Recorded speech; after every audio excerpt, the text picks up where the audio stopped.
বর্তমানে মধ্যপ্রাচ্য জুড়ে চলছে ভূ রাজনৈতিক উত্তেজনা, আর এর মধ্যেই ভারতের সামরিক শক্তির দিকে নজর ঘুরেছে গোটা বিশ্বের।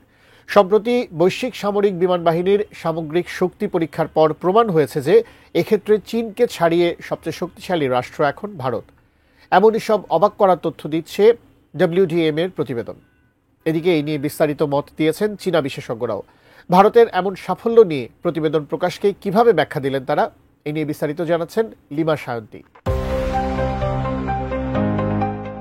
বৈশ্বিক সামরিক বিমান বাহিনীর সামগ্রিক শক্তির নিরিখে চীনকে পেছনে ফেলে বিশ্বের তৃতীয় দেশ হিসেবে জায়গা করে নিয়েছে ভারত, আর এতেই ক্ষুব্ধ হয়েছে চীনের মিডিয়া। সম্প্রতি এমনই তথ্য উঠে এসেছে world directory of modern military aircraft 2025-এর প্রতিবেদনে 103টি দেশ ও 129টি বিমান পরিষেবার মোট 48,082টি বিমান অন্তর্ভুক্ত করা হয়েছে বলে জানিয়েছে। তবে এ তালিকায় ভারতের থেকে এগিয়ে আছে শুধু যুক্তরাষ্ট্র ও রাশিয়া, আর দীর্ঘদিন ধরে তৃতীয় অবস্থানে থাকা চীন এক ধাপ নিচে নেমে চতুর্থ স্থানে অবস্থান করছে। এদিকে বিষয়টি নিয়ে সমালোচনা করছে চীনা মিডিয়াগুলো। এদিকে চীনা সামরিক বিশেষজ্ঞ ঝাং জুনশের উদ্ধৃতি দিয়ে বলেছেন যে এই র্যাঙ্কিংকে গুরুত্ব সহকারে নেওয়া উচিত নয়। তার মতে, কোনো সেনাবাহিনীর আসল শক্তি তার প্রকৃত যুদ্ধ ক্ষমতা থেকে বোঝা যায়, কাগজে দেখানো র্যাঙ্কিং থেকে নয়। RICL TMX, যুগের পর যুগ স্থাপনা থাকে মজবুত। World directory of modern military এয়ারক্রাফটের এই ক্রমতালিকা কেবল যুদ্ধ বিমানের বিবেচনাতেই তৈরি হয়নি, তাছাড়াও সার্বিক শক্তির সমস্ত পরীক্ষার পর এই তালিকা তৈরি করা হয়েছে।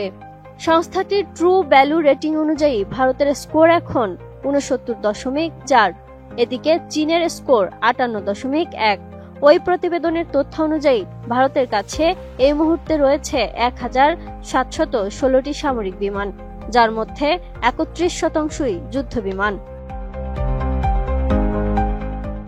এদিকে world directory of modern military এয়ারক্রাফটের তালিকায় যুক্তরাষ্ট্রের ট্রু ভ্যালু রেটিং 242.9, আর জাপান এবং ইসরায়েল এই তালিকায় যথাক্রমে চতুর্থ এবং পঞ্চম স্থানে রয়েছে।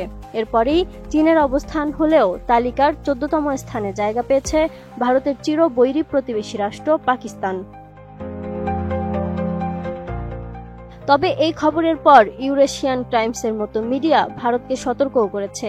তারা বলছে, এই র্যাঙ্কিং দেখে ভারতের আত্মবিশ্বাস যদি অতিরিক্ত হয়ে যায় তাহলেই সমস্যা, কারণ এই ক্ষেত্রে তারা ভারতের আগে হওয়া সংঘর্ষগুলো ও চীনের PL-15 মিসাইলের কথা মনে করিয়ে দিয়েছে।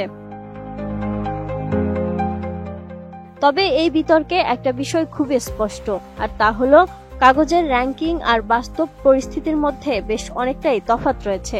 তবে যুদ্ধক্ষেত্র বা যে কোনো সংঘর্ষের পরিস্থিতিতে যে দেশের সৈনিকরা বেশি বুদ্ধিবৃত্তিক চাপ নিতে পারবে, শেষ হাসি তারাই হাসবে।